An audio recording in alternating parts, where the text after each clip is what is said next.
Get closer, I don't bite much. I am a first sergeant. Okay guys, welcome to Fort Shenandoah where we have wonderful sunshine all the time. If you're here, well, you're definitely skirmisher material. We are, I don't know how many of you have heard this before, but we're probably the largest shooting organization nobody's ever heard of. Okay? So we twice a year there'll be about 3,000 competitors here. All the way down this line. I don't know if you see it, but there's 72 positions, 72 eight-man positions. Okay? And it's quite a show. We have about 50 to 70 of those show up at a national skirmish. The smaller skirmishes, that's kind of where you practice the big, okay? But they're also a lot of fun. Because that's when you shoot. Right, he's definitely gonna. I'm going to give you the safety brief with a couple of things. See this armband? See the armband? Okay. That denotes an NRA certified instructor. You will have an individual mentor, but if there's some kind of question that you need to ask the mentor and they don't know, they can refer to one of us, okay? And we'll get you squared away. But most of these guys are old sweats like me, and they'll be able to answer whatever questions you have. What you're going to be doing today is you're going to do 3 relays of what we call individual targets with individual instructions.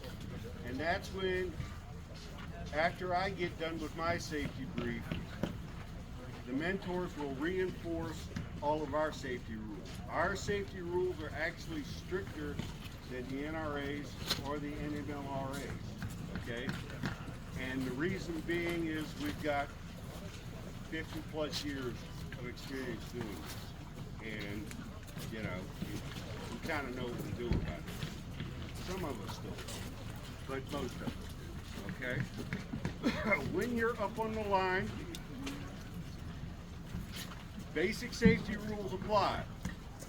You never point the muzzle anywhere but downrange or straight up and down, okay? Now I know a bunch of you are shooters, but take it for what it's worth. There may be some people here who have never fired a weapon in their life, okay? And we're going to cover it all.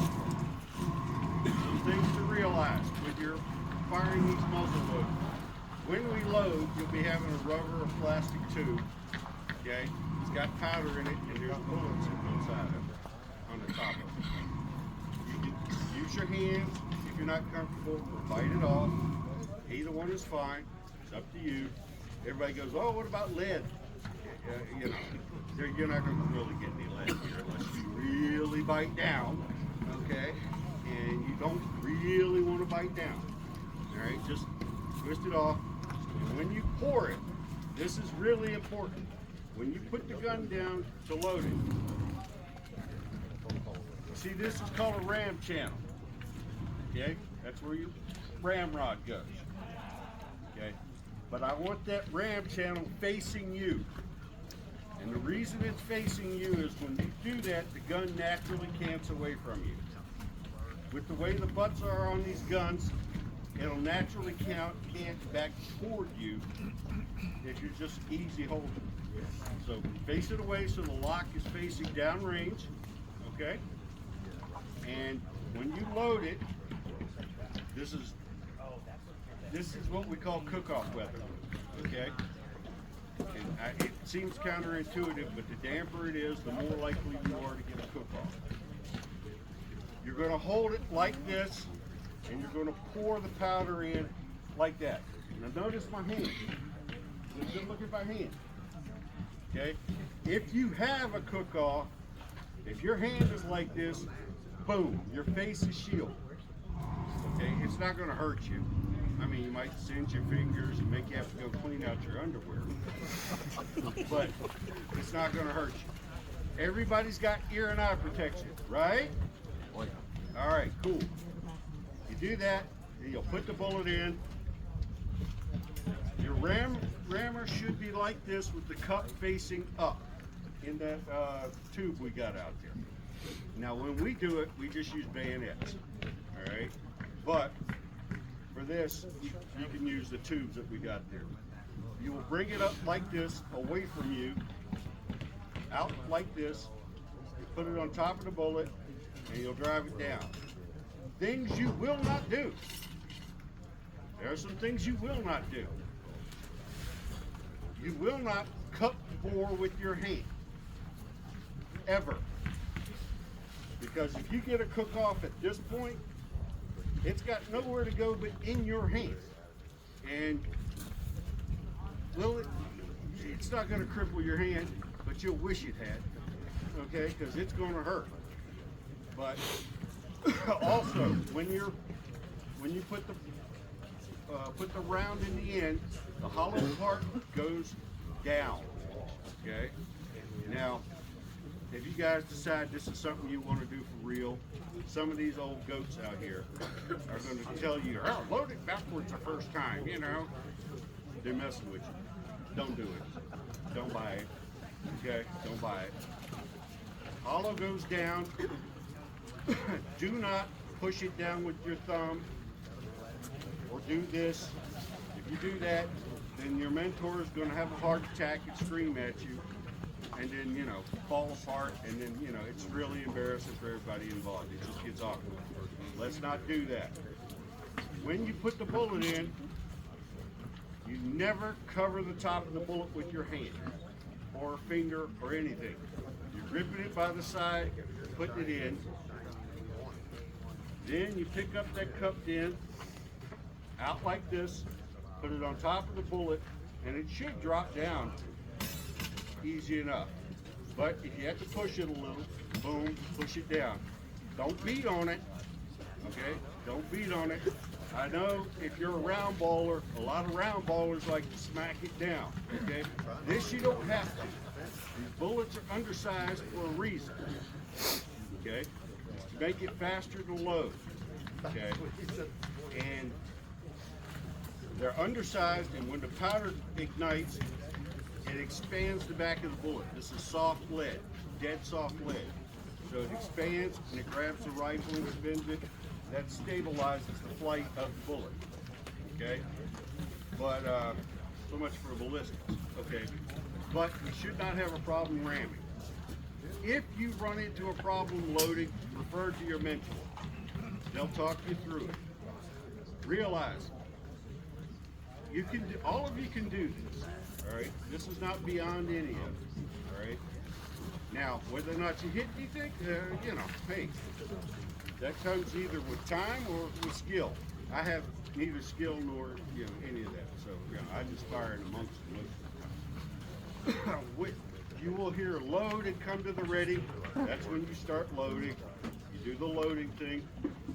The ready position is here, cocked with a cap on the round, with the cap on the gun, okay? This is here. We don't do anything at half cock here, all right? I know that sounds, you're all like, what? No, we don't do anything at half cock. This is how you're facing down range when you do this, okay? And you'll have it like here, not here, not here, right here, resting at your hip. When that horn goes off, then you come up and you fire. You know, you aim, you fire. You're going to do individual relays. That's where you're shooting at paper. Okay, that's where you figure out where the gun is hitting. Understand, these guns are not like modern guns. The environment, like today, you're probably going to be hitting low. That's when it's cold and it's damp, the guns tend to go low. I tell people this, and they don't believe me till they do it. You shoot out here for a year, okay? You shoot out here for a year. Any modern weapon you pick up after that, you'll be 5 times better with, offhand. Because the fundamentals are extremely important. The environmental variables are exaggerated. with everything you shoot out of these. Okay? So you'll do that, boom. Do not afterward. Do not open this gun back up. Okay? That creates a safety hazard when you do that. And you're all looking at me like, why? Well, it's because you don't want that cap to come off. Leave the spent cap on the gun. Bring it back down and start loading it. Okay? Because if you pull it off and you pour powder in there, air can get in there. If there's an ember, you're going to get a cook-off. And then you're going to have to go to the bathroom and clean out your underwear. Okay? This prevents air from getting back in that weapon. It prevents the embers from catching oxygen so it blows up. This, most of the time it's what we call a dead tube. Okay? Boom, if you got a dead tube, it's not going to cook off. All right. That's how you load. All right? It's easy got as a wet foot. All right? It's easy got. You'll get it. It won't be a problem. Now, a lot of you are already assigned to units out here based on where you live roughly. Okay? So, I want you to listen up for your names. And then, mentors, when you hear somebody call out, I'm here, and you hear your unit, pick them up. And then go gear them up. Okay? We're going to pick them up and gear them up and find a spot on the line. The tower commands, follow the tower commands. Your mentors will tell you what to do. Okay. How many people here are under 14? Raise your hand. One. Okay, yeah. Okay, 1, 2. I saw another one in here somewhere. Raise your hand. All right. You young guys are going to work with our people that work specifically with you guys. Okay, you're going to be shooting carbines. All right, and you're going to get to shoot individual targets and that kind of thing, but you can't compete in the team match later. That's a safety rule. Okay, it's just the name of the game. Please, whatever you do, if you have a question or you're not comfortable with something, let your mentor know during the loading procedure or whatever, and they'll talk you through it or they'll help you through it. Okay? We're not poking and prodding you. Okay? That comes later. All right? Once you join a team and everything, then they'll poke and prod you. But here, we're not going to poke and prod you. You're going to get the full experience, and you'll if you don't have a good time, no, let's just forget it. You're going to have a good time. Okay? If you're out here in this, then God bless all of you. Thank all of you for coming out. I want you all to have a great time and go tell everybody what a great time you had. All right? And hopefully we'll get to see all of you on the firing line at a match. So you can make fun of us old guys. So once you show us up, and we got 50 here. When you do the team match, that's time-based. Okay?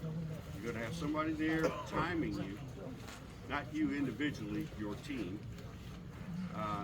After the cannons are done, I'm going to line you all up out here, and then I'm going to give you a number. And then you're going to go to whatever team position that number's on. And if you came with somebody, you're not shooting with them. You're going to be split up on another team. And the reason for that is so you get to see what a big dysfunctional family we are. Okay? Yeah. Trust me, we're dysfunctional. But you're going to be shooting at pigeons on a backer, tiles and blocks, and then you're going to shoot something where teamwork really matters. It's called a stake event. And your mentor explains to you what you need to do with that. And it's one of the most fun things you can do to shoot out here. But, man, does it get tight. It gets real tight in there with it. trust me, you're going to have a good time. Before we get going, any questions? Yes, Are there sir. any foot positions that you need to be in when you're firing? Foot position. Well, actually, you need to be in a natural firing position, okay? And what I mean by a natural firing position is when you bring the gun up, you want it to naturally point at your target, okay? So you get your feet right, and then, so when you come up, you're automatically in the zone. You won't be on target. You'll have to find it a little bit, but there you go. You'll be on zone. So we don't have to be in the T's and we don't have to have 5-degree forward lean. None of that. None of that. This is natural shooting, okay? Because that's the textbook, okay? The textbook applies, okay? This is about shooting accurate. This is not about drill. This is not about how you're drilled to do it. Because you know what? They might have done that at Manassas with the first round, but I assure you, at the second round, they weren't doing that. You know, the loading drill, as I recall, the manual of arms has 27 counts in its movement. Yeah, no. This is about loading and firing accurately as fast as you can. Do not rush. I want you to keep in mind, slow is smooth, smooth is fast. Okay? If this is something you decide to pursue, you will get faster. It's just the way it goes. Also, if you're righty, cartridge box on your right side, cap box on your right side. This is the only hand moving during loading. Okay, if you're a righty, if you're a lefty, I guess it's the same thing. I can't. But it's the same thing. Okay. Only one hand is moving. The other is keeping that muzzle facing away. All right. That's just the way it works. This is Fighting Mechanics 101. You get your feet set. Once your feet are set, you don't move. Okay? Once you're in the natural firing arc that you're supposed to be in, you don't move your feet. It's boom, load, bring it up, grab your cap box, boom, cap. All right. Like I said, once you're up there, it's easy. Okay. Any more questions? Wow. Okay. Scott, start calling them out. We're going to call roll, and he's going to find out what unit you're assigned to.